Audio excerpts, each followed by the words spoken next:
Portanto, está confirmada uma conversa por telefone entre Donald Trump e Vladimir Putin. Aliás, segunda conversa dos dois mandatários desde que Donald Trump assumiu ou reassumiu a Casa Branca no último dia 20 de janeiro.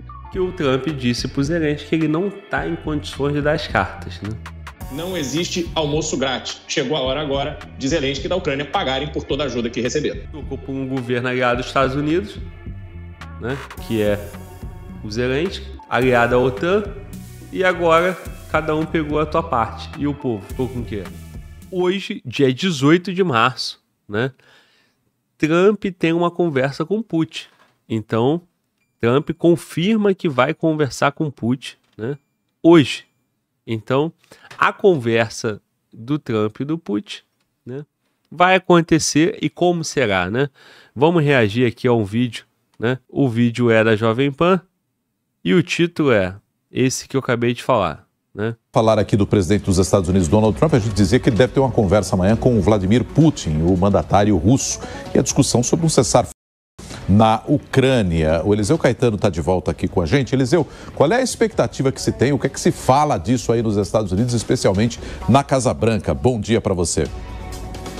Agora sim, Nonato, estamos de volta e com áudio, viu? Muito bom dia para você, para a Lívia e para todo mundo que acompanha o Jornal da Manhã. A gente fala ao vivo, direto dos Estados Unidos, viu? Neste momento aqui na costa leste americana, 7 horas da manhã, com 30 minutos, e a temperatura aqui no sul da Flórida está na casa dos 20 graus Celsius, ventando bastante, mas isso é assunto para o nosso próximo link ao vivo, porque ontem o presidente Donald Trump foi para Washington, D.C. e a bordo da Air Force One, a aeronave presidencial, ele conversou com os jornalistas e trouxe essa informação, confirmando aquilo que já estava sendo ventilado na imprensa americana horas antes, por conta de uma entrevista de um emissário dele, de que ele poderia sim, ainda nesta semana, se reunir com Vladimir Putin, o mandatário russo, como você disse, para juntos decidirem, negociarem, enfim, assinar, quem sabe, aquele acordo de cessar-fogo por 30 dias, que, aliás, diga-se de passagem, já foi assinado pela Ucrânia lá na Arábia Saudita, ou seja, um acordo costurado aí a muitas mãos, né? Muitas chancelarias envolvidas nesse possível acordo. E agora, Nonato, agora nós já estávamos aqui plugados para entrar ao vivo na programação da Jovem Pan, a gente recebe a informação de que o Dmitry Peskov, que é o porta-voz da presidência russa, admitiu esse... Toda vez que eu vejo uma imagem do Putin, né, com outro líder de uma outra nação, como essa que você está vendo agora aí, lado a lado ao Trump, eu lembro daquela cena dele com o Macron da França, né, numa mesa gigantesca, o Macron sentado lá na ponta e ele na outra ponta, né? Então, assim, mostrando um total distanciamento, né? E aqui, muito mais à vontade, muito mais próximo do Trump, né? Então, isso mostra que, de fato, há uma boa relação, uma conversa, um respeito, né? Entre os dois. Então, vamos lá, vamos continuar. Esse encontro e já para amanhã, viu? Ele disse que essa conversa está efetivamente sendo preparada para amanhã, terça-feira.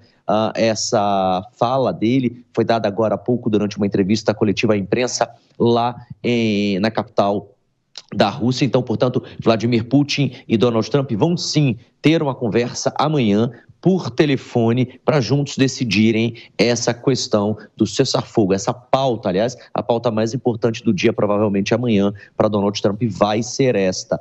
Vale lembrar que ele precisa que a Rússia assine este acordo para garantir, né, que o acordo entre em vigência, 2, a soberania americana, porque ele tomou as rédeas dessa negociação, tirou a ONU do circuito, tirou boa parte dos chanceleres americanos, da diplomacia americana e levou para a Casa Branca essa responsabilidade, ou seja, está o mundo inteiro, literalmente o mundo inteiro, parado nesse momento, aguardando. Será que Donald Trump vai ou não vai conseguir interromper essa guerra que já dura 3 anos? Vale lembrar que, além do acordo de cessar-fogo por 30 dias na guerra russa da Ucrânia, esse mesmo acordo ainda prevê que o espaço de... A Copa do Mundo de 18 foi na Rússia, né? Isso. É isso, né? E esse encontro aqui nessa época, né? Lembrando que a Copa do Mundo foi na Rússia em 2018, apesar da Crimeia, né? apesar daquela situação da Crimeia em 2014, né? Então, o mundo todo, né, entendeu, né, que estava tudo ok, não tinha nenhum problema diplomático com a Rússia, né?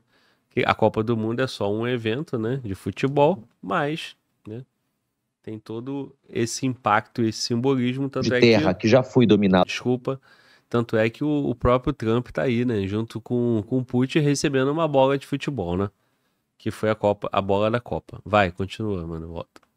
Pelos russos, seja anexado à Rússia, portanto, a Ucrânia perderia ali algumas cidades que ela considera importante e os Estados Unidos também, em contrapartida, ganharia ali o acesso à mineração de minerais raríssimos, avaliados em centenas de bilhões de dólares. Aliás, de acordo com a própria imprensa aqui nos Estados Unidos, essa seria uma espécie de pagamento que a Ucrânia faria aos Estados Unidos por todo o dinheiro que já foi investido durante esse período de guerra no país e, claro, a manutenção dessa proteção que os americanos toparam oferecer para eles nesse período, considerado pós-guerra, vamos falar hipoteticamente assim, e também, obviamente, com relação à inteligência americana, porque os ucranianos não conseguiriam sobreviver muito tempo numa guerra se a inteligência dos Estados Unidos não estivesse trabalhando em conjunto com a deles. Então vamos lá, é a informação que, com base nisso que foi falado agora, né? Esse acordo, né, daria os Estados Unidos acesso a minerais raríssimos, né, da Ucrânia. E que esse direito, né, para os Estados Unidos seria como um pagamento, né, uma retribuição a todo apoio que os Estados Unidos da América deu para a Ucrânia, né? Algo em torno de 350 bilhões, né? E todo apoio de inteligência, tudo isso, né? Então, o povo ucraniano, o que tem, né? Olhando toda essa fotografia aí. Bom, nós fomos envolvidos numa guerra, né? A nossa política, né? A política da Ucrânia, né? Numa aproximação com a OTAN, né? OTAN que tem a liderança dos Estados Unidos e toda a força dos Estados Unidos. E é importante para a gente entrar na OTAN. O Putin fala, não vou aceitar a Ucrânia na OTAN. Em nome da nossa liberdade, né, de escolher o nosso destino, nós como um povo, né, uma nação soberana, queremos sim entrar na OTAN. Aí o Putin, né, com essa carinha que tá aparecendo aí para vocês, né, olhando assim meio de lado, com esse sorrisinho, falou, então tá bom. E o Putin faz o que faz, nós já sabemos do final. Os Estados Unidos da América apoia, manda dinheiro, manda apoio, manda tudo isso, né? Esse povo ucraniano, né, que a política deles, né, o poder político deles deram esse rumo para a nação ucraniana, porque é o direito deles de escolher o próprio destino, como eu falei. Então eles entrariam para a OTAN, né? 2025, março de 2025, esse senhor que está aí olhando aí com esse mesmo sorriso, tomou 20% do território ucraniano e os Estados Unidos vai tomar outra parte relevantíssima, que são os minerais raríssimos, né? Que vai ter direito de explorar dentro do solo ucraniano. Olha que magnífico, né? Então tem toda a narrativa da liberdade da Ucrânia, né? Da honra da Ucrânia, mas no final, Putin pegou 20%, Estados Unidos pegou outra parte, a Ucrânia é destruída e um acordo de paz. Zelensky, de herói, né? Forte, guerreiro, e o povo ucraniano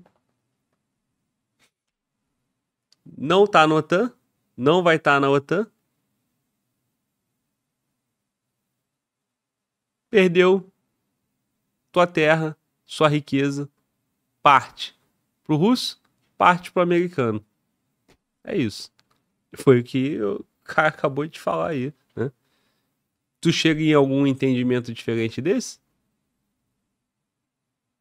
Quer contribuir, mano? Volta. Perdeu parte do território para a Rússia, parte do território para os Estados Unidos e ficou com o país devastado, né, irmão? Muita gente saiu do país, a economia lá embaixo, enfim, até eles se recuperarem, se conseguirem se recuperarem, vai demorar bastante tempo, né? Isso tudo porque eles queriam fazer parte da OTAN, né? Entrar ali para a OTAN. E sabe-se lá qual a influência, e o Putin falou que não aceitaria a OTAN do lado, né? Como vizinha, porque o Putin vê a OTAN como uma ameaça. E logo ali o país faz fronteira direta com a Rússia, né? Enfim, a Ucrânia, o povo ucraniano se ferrou. Muito. É o que parece, né? Ah. É o que parece.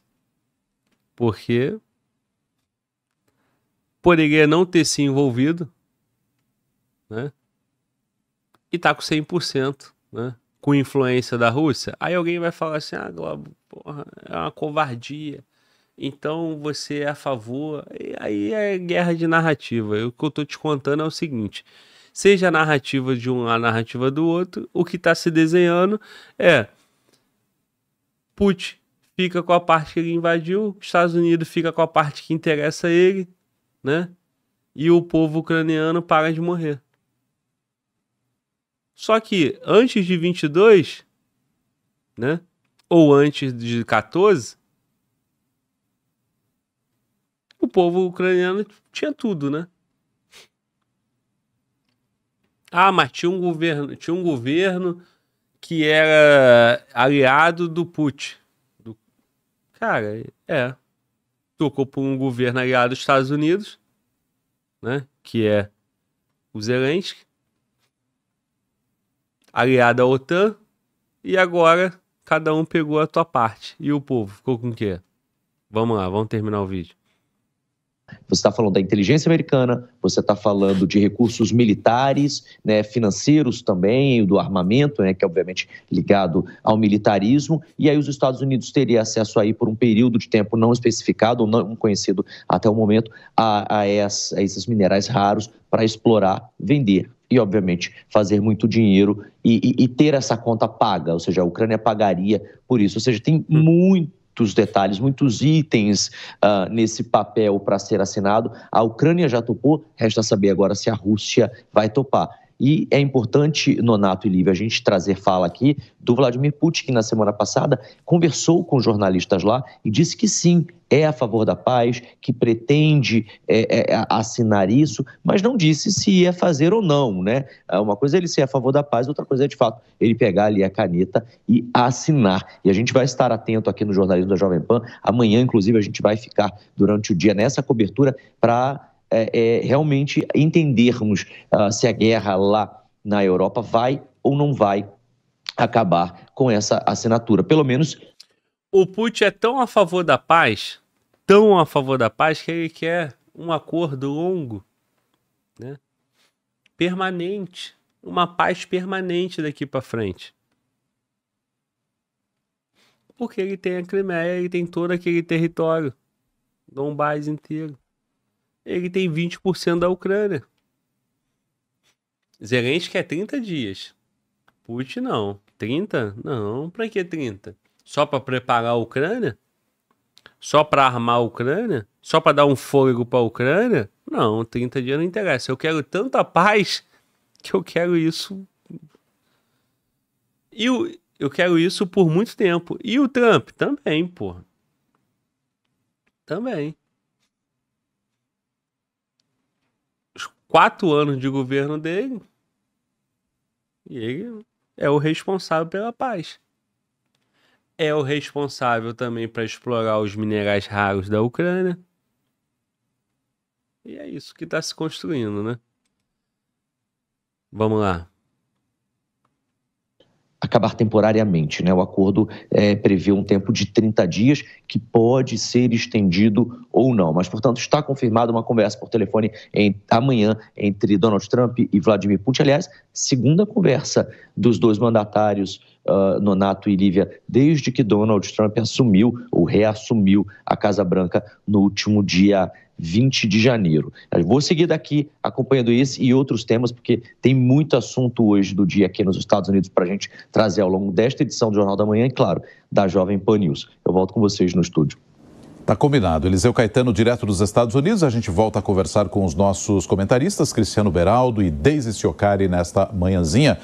Deise, ainda que o Donald Trump tenha de algum modo excluído aí a ONU dessas conversas, enfim, tenha tomado a frente de uma maneira mais personalista e individualizada, há muito mérito em você de novo voltar a falar no cessar-fogo, voltar a falar numa conversa e ter esse diálogo, né, com o presidente Vladimir Putin, algo que não vinha ocorrendo, mas amanhã fica toda essa expectativa em torno do que eles vão conversar, dialogar a respeito dessa guerra para, quem sabe, chegar a um fim, ou pelo menos um cessar-fogo depois de 3 anos, não, Deise?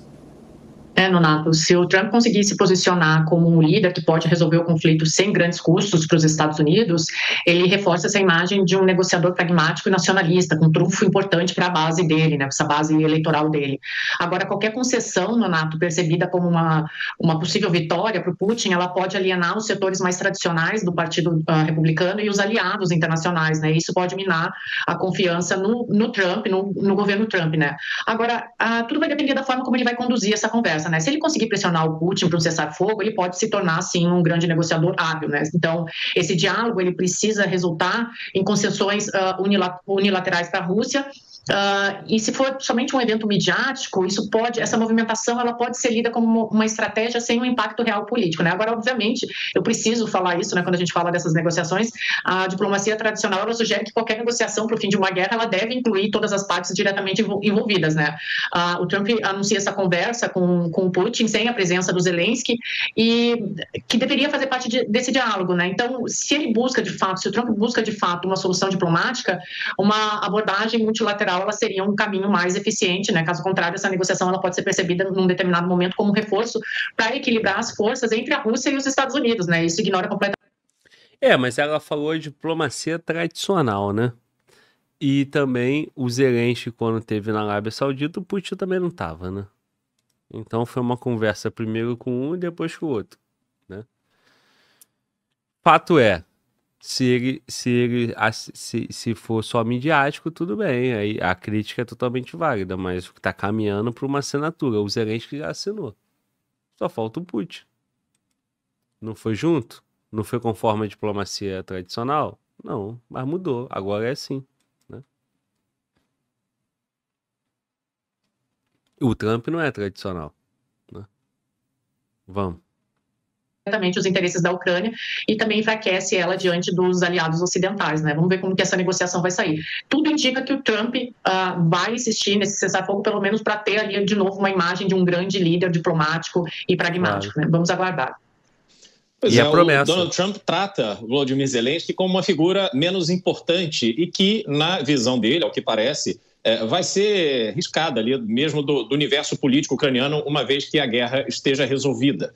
Os Estados Unidos, nesse acordo, passam a ter um interesse muito grande na exploração de minerais dentro da Ucrânia. Isso, obviamente, vai reforçar a presença de norte-americanos na Ucrânia, o que torna também uma situação bastante mais delicada para a própria Rússia, que não vai ter mais ali como fazer um ataque à Ucrânia, imaginando que essa guerra se origina numa segunda invasão russa em território ucraniano.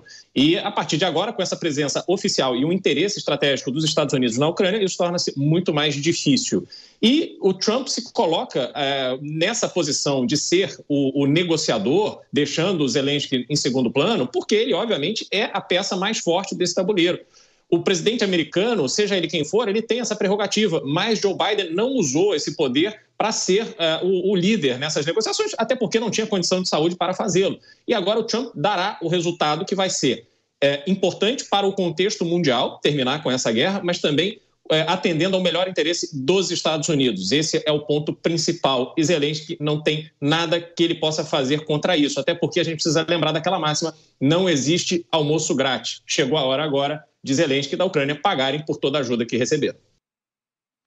E também não dá para esquecer que o Trump disse para o Zelensky que ele não está em condições de dar as cartas, né? Se ele não está em condições de dar as cartas, né, talvez sobe para ele, né, só o que o Trump quiser, né, o que os Estados Unidos quiser.